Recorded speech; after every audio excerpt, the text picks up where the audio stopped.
Me too. We're live, everyone. Andy Hall, Tobin Templeman, Chris Mallard, and Lust Lord Wargasm.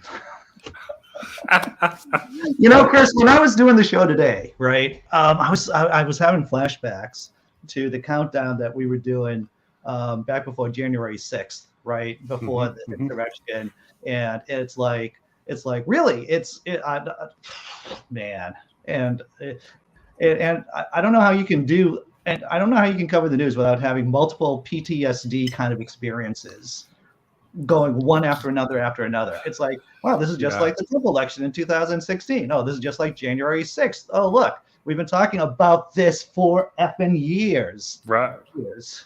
Speaking the of rage is here too. Rage. Hey, what's up, y'all? So much stuff. All right. I'm going to shut the F up right now and let you all talk. Well, it does kind of remind me of the situation that was going on. I was thinking about, the monster rose up and all the caped vigilantes came out of nowhere and got on there and we're like, da, da, da, and then the monster went away for a while and all the caped vigilantes kind of like, okay, we can go back to normal lives. And now here comes the monster again. And we're like, oh, shit. I'm like, going to start dropping Chris Mallard videos again. And, Heroes Rage, don't what's going on, take Rage? What's up, Rage? That's How right. you doing, brother? Oh, pretty good. I was kind of lurking, catching your show earlier. It's difficult not to sound like an alarmist, but Eastern Europe is burning, and so maybe it's okay to ring the bell a little bit, right? Maybe it's just a little bit okay for that. Yeah, I'm thinking about doing a stream on pretty much like the similar thing to what you was talking about when it comes to Putin. Because all of a sudden, well, not all of a sudden, we were talking about it back on Chris's show during the Trump era. These Americans sure are going, and I say this facetiously, commie. Because they're endorsing Putin, just blatantly. And I was watching Brian Craig this morning, and he was just like, "Why should we hate Putin? Why should we listen to them?" Kind of echoing Tucker Carlson from last night. And it's like, well, maybe because he's an authoritarian and we're supposed to like oppose authoritarians. Maybe it's because he kills his opposition, kills media members that oppose him. Like we have a staunch history. Maybe because, he passed a law making being gay illegal. Like maybe there's a lot of reasons why you wouldn't like Putin. Maybe it's because of your effing granddad probably fought against fascists. Yeah. Either in the Pacific or in Europe. Maybe that's an effing good reason, huh? How about that? And your great-granddad fought against authoritarianism, probably in Europe too. How about those reasons? Yeah, we used to call that the greatest generation, right? Yeah. Yeah.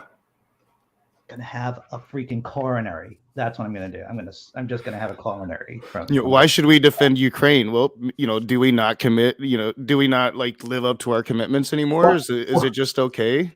Why shouldn't we protect Czechoslovakia during the Munich crisis? During the 30s? It's like why should we protect that little country? Hitler wants it. Why don't we just let him have it, right? And it's not like Putin's going to go in and put boots on the ground. He's not going to fight a land war with Russia, but Biden's got to do at least something. I don't really agree with what he's doing, but at least he's got to do something. What I do like is that he is publicizing as much information as he can about Putin as it comes out, and that he's kind of like hugging, the Russians in that way, in terms of just, we see what you're doing. We're gonna just let everyone in the world know about it as much as we can. And so I like that. Yeah. But how are y'all doing? Haven't seen Chris since the last time he was here. So how are you doing, Chris? I'm doing good. Yeah. I've been doing acting. I've been trying to be an actor when I grow up. But just like last time, I've been stalking Andy's channel because I as we predicted, we knew this was going to start happening. The closer we get to the next elections, in fact, the more it's going to get, the worse it's going to get. And we predicted this. And as my eye keeps watching these things go on the news, I'm drawn to the channel where I see Andy. Thankfully, he's kept things, rolling. And I'm like, man, this is, like Andy said, it's deja vu. Yeah. So that's kind of what I've been doing. And it's been fun. Cool. been in a couple little flicks, but now again, I see my eye turning towards politics.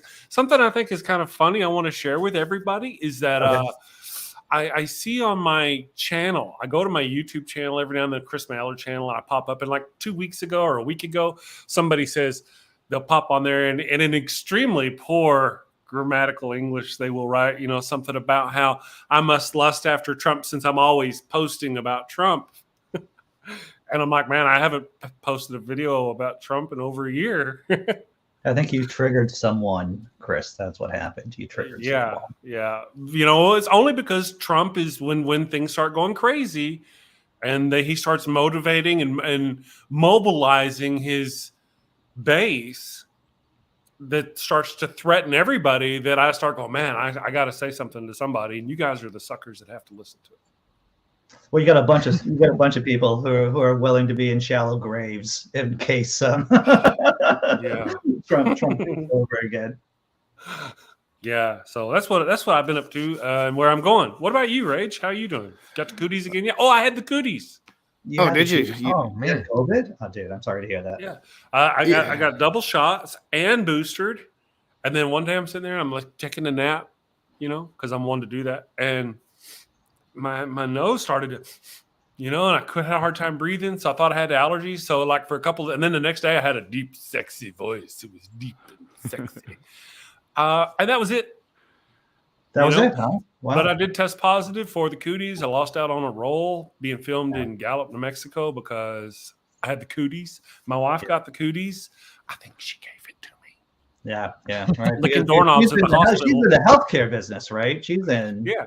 Yeah. Yep. Licking doorknobs down at the hospital again. Yeah. Well, it kind of speaks to like she's in the healthcare business. So y'all should have probably gotten it a long time ago, to where I got it like immediately. Staying in my house and isolated. I got it, I remember, you got it twice there. You were and then you're right. She works in the medical field. You would think we would have gotten it a long time ago. 2 years of just dedication and being good and just but somehow we got through on one of us. And that Omicron's a lot more contagious. It's not as bad. But I think you pointed out in your earlier show, we actually have numbers now, and if you're fully vaxxed, then you're in a lot better stance going into getting the Omicron, because if you're not, then it's a 97% greater likelihood that you're going to die from it. So yeah. We're both fully vaxxed and boosted and all that, because that's how we are. But so for us, it wasn't too bad. The wife, I would say it was like a normal bad cold or bad flu, not the flu, but like a bad cold, headache, stuff like that. But there was no ventilator, none of that stuff. But that's what that stuff is about. But a lot of people, and this is kind of I think part of the problem we're having now, is a lot of vaccinated people think, well, I'm super protected because I got the vax and the boost, and so it doesn't have to worry. So now they mingle, they get what they think is the cold or allergies, and they continue to mingle with other vaxxed people while they are technically, probably if I got it, that's how I got it, from another vaxxed person. Yeah. It's important to point out too, like from the previous show, 3% of Americans have, immunocompromised. Yep. That's 9 million people. 9 million people. That's not a small amount. So when I think about all the people who have decided not to get vaccinated and who are just spreading it willy-nilly, it's like, well, willy-nilly. I know, such strong language here on the show. It's 9 million people are at risk. And when you're not getting vaccinated, you're basically shitting in their mouths. That's what I'll say. I'll say that. I'll use strong language by not getting vaccinated. 9 million fellow citizens can't get vaccinated or are compromised and just don't care. And to add on top of that, you're also clogging up hospitals. So people that need to get into hospital have a much harder time to get in a hospital. Like, my daughter's been sick twice in the last month with her diabetes, hospitalized once, and we thought she was going to have to be hospitalized again just yesterday. Blood sugars and ketones. I think it's probably due to puberty. They've always said that once she hits puberty, it's going to go crazy. But like they had to, when she was in the ER, there was a chance she wasn't going to get the care she needed because, Grand Rapids might not have had a bed. They had to call up there. They had to make sure they had a bed for her. So, that's another issue is like people that need to get care aren't because hospitals are staying clogged from the unvaccinated mainly. Tragic stuff. But as for me personally, Chris, I'm kind of going through something similar that you went through. I pretty much stopped. I'm just leaving the atheist community. I'm still an atheist, but it's just like I'm so sick of people. It's been just terrible. Like they people are coming at me like I'm some kind of just awful human being for standing up against awful human beings. It's like, well, why don't you stand up against those people? Why are you coming at me? So it's like, this might be the last time I'm in here as Rage. I'm probably going to just be doing my new channel and using, just talking politics from here on out. So what kind of now you're not the first person. My buddy Dan Arrow, who used to blog over on Pathos Non-Religious, he had basically extricated himself, and I think we lost someone. I think it was Sam. Sam. Sorry. So, but Dan Arrow left the community basically. Oh, he said he'd be right back. Just check the private chat. But he basically decided that it was more important for him to focus on politics, and he's a labor organizer now. And I don't want to speak for Dan since he's not here, but I'm a big fan of his work. He was one of those guys who said punch Nazis back, years ago. Got a lot of flack from it. Yeah. But I did too when I said it. Yeah. So Rach, are you gonna name names? Are you gonna talk about people who've been giving you crap for confronting? No, I mean I've called them out in some of my streams. It just seems like when I first joined the atheist community, I tried to join the lefty hemisphere of it, right? And it seems like more and more righties are kind of infiltrating that. And I'll get into rooms with Christians I expect to be attacked nonstop. But if I get into a room of so-called allies and it's nonstop attacking me, and I just have to ask, like, what the hell is happening to this community? And do I want to be part of something that's turning into something I can't believe in, right? Like I'm still an atheist. I'm still going to fight for atheist causes. I'm just not going to support shitty people. Yeah, that's wise. I do think politics is more important. Yes, and see that I'm doing the same thing. I've been considering firing up the Chris Mallard channel and dropping political stuff. And if I do a live stream, almost certainly I do something with Andy if possible. And stream it to the Daily Atheist Morning Show channel just because it's there. It's got a lot of followers, but not really focus on that. Focus on, like Andy's after party says, Democrats and progressives, and focus more on political. Right now I don't give a damn if Tobin is over there and he's a Christian and he's not hurting anybody and he's just being a Christian. He's got his own. Yeah. I don't, he's not in my face. No offense, Tobin. Or anybody else. Christians right now are not overtly the problem. Right now, we're not going, oh my God, they're trying to do this in school. Well, we kind of are, but that's only because the overall craziness that the right wing is trying to impose upon us. Thank you. Well, I will say this is that my basic strategy, and it has pivoted a bit over the years, is that I still talk. My main, as you can all tell, my main focus is on fascists. And then on Christo-fascists, right? And it's difficult to talk about one without talking about the other. So I like that term, Christo-fascist. Yeah. That's awesome. Mm-hmm. Yeah. So I'm not going to go out and crap on. I'm not going to go out of my way and crap on moderate Christians, though I will talk about the dangers of believing in crazy stuff like talking snakes and about worldwide floods that never happened. And I'm intrigued by that, and I love talking about it. But if you're just like a moderate Christian and you're voting against Trump and you're not voting Republican, I'm not going out of my way to make your day more difficult. Well, yeah, I think there was a point where you could kind of link the two, maybe especially the first 2 years of Trump's term when he was like directly appealing to the evangelical crowds. He had Paula White there talking about how he was God's appointed. You could you can make an equation there. But now, like, if you look at the numbers, people are mass fleeing the Democratic Party right now, especially white people. It's insane.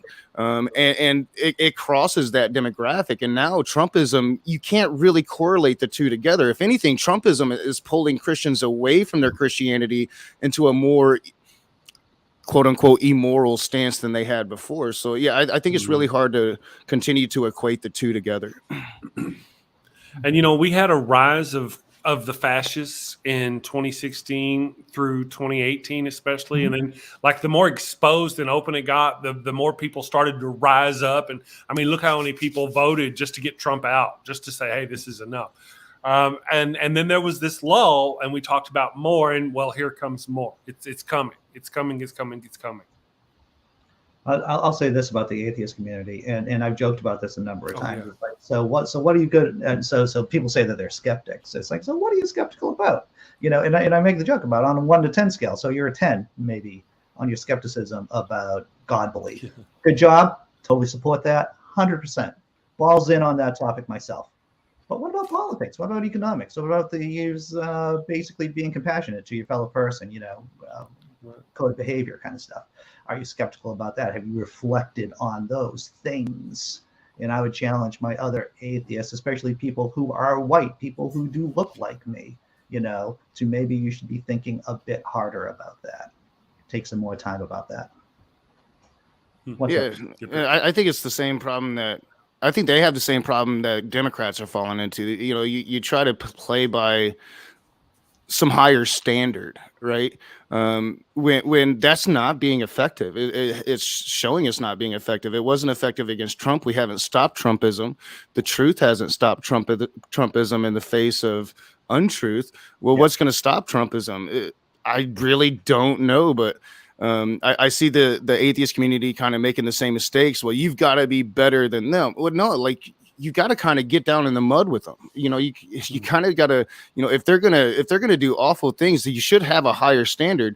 But at the same time, don't be afraid to speak the truth. And that, like, my issues are over Smokey Saint. No issues when he's going around using my name or attacking my daughter. But the moment I talk about his sexual allegations, his actual charges that he has, well, I'm doxing him, or I'm doing this, I'm doing that, I'm being an all, like, no, we got to fight these people. The Democrats stopped fighting a long time ago, and now it seems kind of like the atheists are stopped fighting. They've stopped fighting as well. Well, it's difficult, I think, for a group, because let's face it, most atheists, especially online atheists, are white dudes who have some money in their pocket, right? They're typically people who are doing okay for themselves, and it's difficult to get really not radicalized, but being active. It's difficult to become active if you don't feel the pinch yourself, if you've never been part of a group if you haven't felt the boot on the back of your neck, right? It's difficult to get jazzed up about stuff. Right. Yeah. Can I say something? Go ahead, Tobin. It's like, like, we're not really like I don't know. It's like calling out a group, like saying, oh, all the atheists, and then whenever it comes down to it, you have a problem with like a couple of people that, it's not like you're dealing with the whole group, Rage. Like, oh yeah, no, I hear what you're saying. There's a lot of great atheists out there in the community. I mean, great. They've supported me and they've been there for me. It's the overall concept of what I see in the atheist community. It's, like putting this emphasis on philosophy. Philosophy is great, but at the same time, it's the quote unquote science that they use to legitimize their thinking. It's and then once you start utilizing that, then you can kind of justify almost anything. And I see a lot of atheists out there just justifying really bad behaviors, utilizing philosophy to do so. Well, but we should not. Me saying I'm leaving the atheist community. It's not like all atheists are bad or all atheists are this. It's just I'm tired of the constant drama of it. Like, I really want to focus on what's important and not go into a room and have 6 people coming at me because I said this one thing they didn't agree with in a way that they didn't agree with. So, when we talk about philosophy, it's important to point out that there's a difference between sophistry and philosophy. Sophistry is just the discipline of being able to win arguments. That's all it is. That's what lawyers do. Yeah, and that's kind of what I see in the community. Lawyers are like second-rate philosophers, ultimately. And so philosophers are there to look and to discern the truth. And just because you happen to know a definition for dialectical materialism, for example, does not make you a philosopher. Does not make you a deep thinker. Yeah. And I was gonna suggest, Rage, that you just maybe wipe the religion side of things altogether. I know you are the raging atheist, but maybe move to more just towards politics. And that's what I'm going to do. Then I thought about let it for 2 seconds, and I realized that that's not going to solve your problem at all. Yeah, no, I mean, because as soon as and I decided to do that, Sammy, because I made the announcement I'm going to leave YouTube altogether, but I'm like, no, I'm not going to let them win. I'm going to go to my other channel and I'm going to focus on that, and I'm going to focus just on politics. But they're going to find me there, right? Like all of these actors, and it's going to continue. I would like to. I'd like to say something. Go ahead, Tobin. And religion, Rage, you're gonna find that the religious are gonna find you anyway through the political side of things. Yeah. What are you gonna say, Tobin? I do like the shows that are on current events and that cover politics and stuff like that. Like this Sunday or on Sundays there is the nonprofit show, and that's one that I watch. Have been watching for a long time, and I actually heard them use an article from Only Sky this weekend. It was but yeah, I like those kind of programs. I want to understand current events and stuff like that. Yeah. And I'm not trying to disparage atheists. I mean, do you, boo? It's just I got tired of it. It was fun for me, and then it wasn't, and it became unfun for me when it was other atheists attacking me. I don't attack people for their approaches. Like you do how you do it. But a lot of people sure like attacking mine. But I do think politics is just fundamentally more important right now. Especially with the re-rise of Trump, and as we were talking about on Chris's show, me, Andy, and Chris. Back when Chris was doing his show, when Trump was out the door, if this man comes back, it's going to be worse than it ever was before. He's going to have full, like what Andy was reading.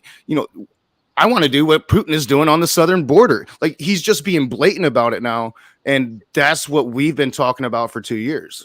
This is vitally important right now. Go ahead, Chris. You're still silenced, brother. Shit. Also, what the deal is it by not prosecuting these people and not going after them, then we have said it was okay. Yeah. Even the left has not been able. I mean, you were in on the riot that literally tried to overthrow our democracy. You attacked cops. Oh, here's 6 months in jail. Yeah. Right. So it's been saying for these 2 years, it's been saying it's okay. What you did is okay. So now when they do it again, they're going bigger. They're going badder. Yeah, and that's been my criticism of the January 6th committee. It's like they're prolonging things so they can have this surprise for the midterms, and people see through that. You should have went after the jugular. I mean, Trump should be in jail if he was doing all of these criminal acts. You should have at least found a way to make it impossible for him to run again. But you have done nothing, and you're trying to hold some kind of October surprise for the midterms. Yeah, right. And the thing is about it, and that's why we need more football coaches on our side, is that at no point will a coach tell his team, hey, maybe we should wait to get a touchdown. Maybe we should wait. Well, they're already talking about trying to the conservatives, Trump and them are already talking about going after and locking up the people who are on the panels and the investigations and going after the Democrats. They're already talking about going after them and prosecuting them and persecuting them and putting that boot down. At the same time, the Democrats who have the opportunity are not prosecuting the legitimate insurrectionists and the people who fostered that insurrection. And yet they're already prepping. So whenever they lose, and I don't want it to happen, but if it does happen, I think some just desserts should come up on our side. You know what I mean? It probably will happen. They will almost certainly go after the January 6th panel people, try to prosecute them. They've spoken about that out loud.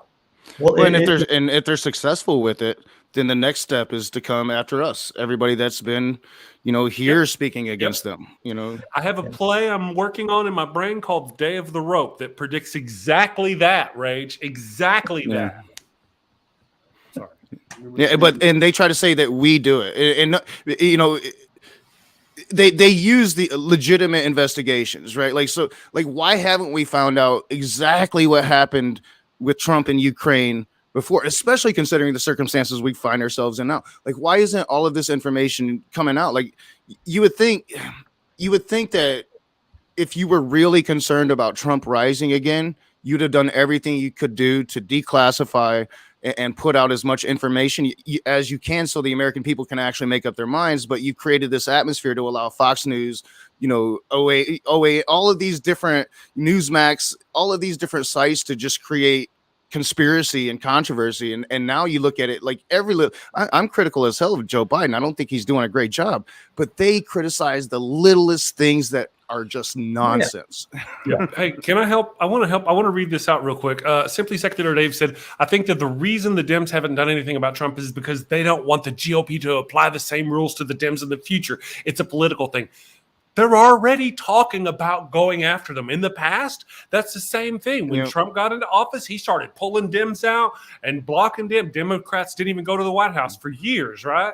Yeah. I mean, they started going after people. They're already talking about going after the Dems now, legally prosecuting them, throwing them in jail the way a fascist would throw away the people who spoke out again. That's literally what they're talking about. So being afraid that they're going to do that later, they're announcing they're going to do it. Doesn't matter what you do.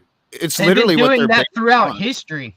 Yes. Yeah. You're right. It's literally what their base wants. Like if you go into one of these shows, like I watch Brian Craig every morning. He's a radio show guy down in Florida, one of the biggest Trumpers that you're gonna see. I don't watch it for him, even though I do cover him sometimes. I watch it for the side chat. And if you look at that side chat, they're insane.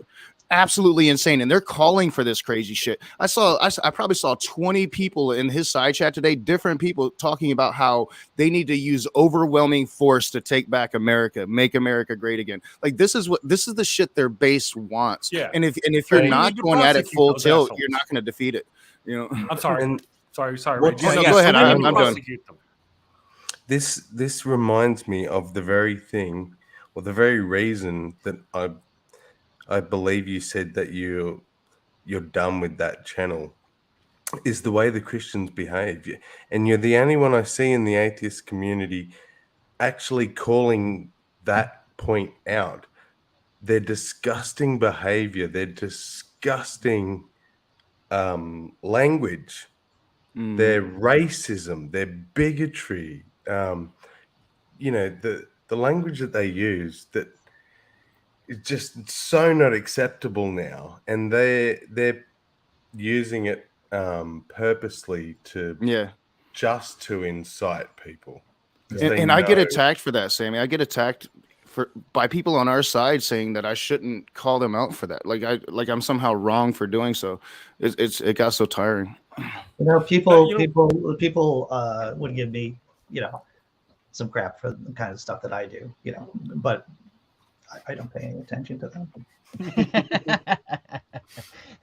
Hey Andy, do you remember that Father Flanagan's line of inflatable altar boys commercial I made? My wife, I may be getting a role as a Catholic priest, and my wife wants me to use my phone while I'm on set and record that commercial in costume. Oh, that'd be great. And I'm like, I could see you I as a can't do Catholic that. priest. Yeah. Me too. I'm like, I can't do that because it'll be. But then wait. I am shining a light on their atrocities, and I'm the bad guy. Yeah. It's whenever you're at the tip of the sword, whether or not you're a member of the Satanic Temple, or you're part of Extinction Rebellion, or you're doing what Rage has done. I mean, you're gonna get blowback not only from the people that you're up against, but also from the nice people. from the nice people Yeah. who don't want to get their hands dirty. Yep. And that's unfortunately, why are you making such a ruckus? Why are you calling out people? Yeah, and hopefully I'm not done with it forever. But the main thing, like the thing that's always kind of bothered me is like I probably should have quit like the first like legitimate death threat my child ever received. I try to expose it, but it just kind of made things worse. And once people saw that was a point they could get me on, then it was kind of like full tilt. Yeah. It's difficult to have kids and to be in this medium. My kids are older. Blogging has never gotten me. There's never been a face when I was blogging, even when people were telling me I was full of crap, calling me a pedophile on my blogging, on the comments of my blog. But they didn't know my face, and they still don't because I have such a small channel. Yeah.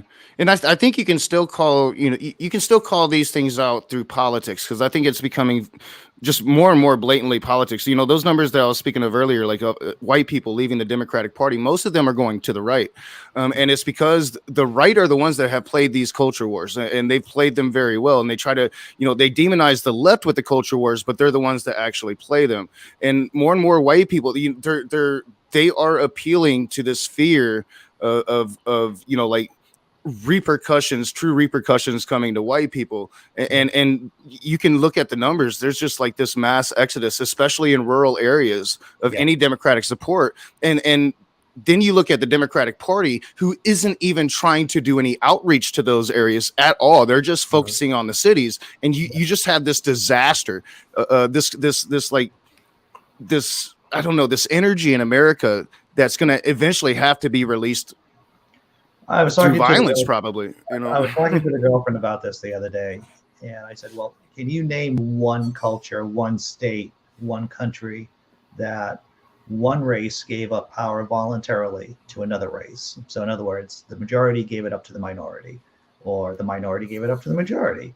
And can you name of any time in any country that this has been successful?" And we both could only come up with one country, and that is South Africa. And the reason why the South Africans did it is because of huge international pressure on them. But when you're looking at like the United States of America, about how white people are going to become a minority within 10 years, 20 years, for our within species, 20 years, for our crappy, bad-brained species, that is really hard. That is a really hard thing to do. That's like a hat trick. I don't know what that means, but I think it's kind of difficult to do. But it's inevitable. Well, if we had a functioning government, if we had like institutions that worked, like a healthcare system that worked, like an educational system would work, like a functioning education system, it would be far easier to make this transition. But we don't. And if the Democrats actually wanted to fight it, like, if you were putting boots on the ground in these rural communities and going door to door, it would be scary, probably. I wouldn't want that job, but it's what you're going to have to do, because they're demonizing us. They're calling us all communist Russians, pretty much. Russian communists. They don't even understand what communism, socialism, none of these things really mean. It's just demonizing words, and we've been demonized. So what we've got to show is that no, we're real people and we care about real issues. And when we don't go to their homes, and when we don't care enough to even try to go and show them that we're human too, then they can just sit there and continue to demonize us, and it makes them hate us. It's a classic propaganda tactic. Historically speaking, fascists have always been, or these authoritarian governments have always taken root out in the rural areas. You're talking about the Taliban, you're talking about Nazis. They have been, they have not been urban movements. They have been out in the countryside, and that's where people don't feel like they're hurt. They don't feel like they're hurt. They don't get services. And they're more likely to get radicalized. Yep, exactly. Yeah, and like if you watch the side chats that I do, man, you'd be I think everybody would be terrified of what's coming down the pipe. If Trump gets reelected, I mean, we're going to be facing fascism, and we're going to be facing some serious choices we're going to have to make. Well, it's important to point these 2 years, right before from the time that Biden got in to the midterms. This is like the best it's going to be, at least for the 2 years after this, right up until the presidential elections. This has been the best part of it. After the Republicans power in the House, at least. And once again, we really did nothing with it. Yeah, sure, Obama finally got his watered down Obamacare passed through. But just like when we had power the last time, we did nothing with it. When they have power, they do everything. Everything. And this is the insidious nature of this system, is that the legislative branch does not work. I want to say it again for the people in the cheap seats. The legislative branch does not work, and that's just the way that the system has evolved over the last 40 years. And when that doesn't happen, you get imperial presidencies. You get presidents just, you have the legislature not doing anything, and you have most of the power going into the presidency, and that's dangerous. Mm-hmm. Well, now we've got. Go ahead, Chris. Go ahead. The one thing we've got working for us, thank you, Rachel. The one thing we've got working for us is that the elections are all a fraud, and the next time, whenever Queen Kamala loses to Trump, that's all fake, and we can just throw out the votes, and we can actually, in fact, have Kamala Harris or whoever's vice president at the time cast out the votes and make it not count. Yeah, because we can do that, right? Mm-hmm. They can do that, can't they? Isn't the precedent? Isn't that that's their whole argument that Trump wanted to set? Yeah. It's I don't. Arizona is still trying to throw out votes, but Pennsylvania is still trying to throw out votes. What's up with these people? Well, I don't know about Pennsylvania, but Arizona for sure. Several people in that side chat this morning were telling Brian, Brian Craig, the guy that does this radio show, they're like, Brian, Trump's going to be president so much sooner. Just wait. I'm like, dude, like what's the new date now? Because we've had like 6 of them, right? Yeah. He's always coming back. I keep waiting for his cholesterol level to catch up with him. I'm just saying. Oh, man, Chris. I hope it happens on live TV. But they don't drop on time. They don't drop on time. Bad news invariably always comes at night. I understand. Yeah. All right, so I'm going to start closing up the show. I got to get to work. Well, I have to work before I go to work. Do some of my job duties over there on Only Sky. And thank you, Chris Mallett. Always pleasure. Rage, whatever you decide to do, brother. I support you. Oh yeah. It's been a while. I wanted to pop by and say hello. So fun crew today. Whatever you decide to do, I support you, and I wish you all the best. And I appreciate it, man. Sammy, I'm not gonna lie. I'm kind of disappointed about the double horns. Always like the double horns, but sometimes you have to be in the arms of Jesus too. Yeah. Double horns were cool. Horns tomorrow. Horns tomorrow. And Tobin Templeman, thanks for showing up, brother. Thank you for having me. All right, everyone in the chat, everyone watching, we're doing this. Whatever we do here, we're gonna do it till they pull the plug on us. Take it. Yes. Shamala hamla. Shamala hamla. See y'all later.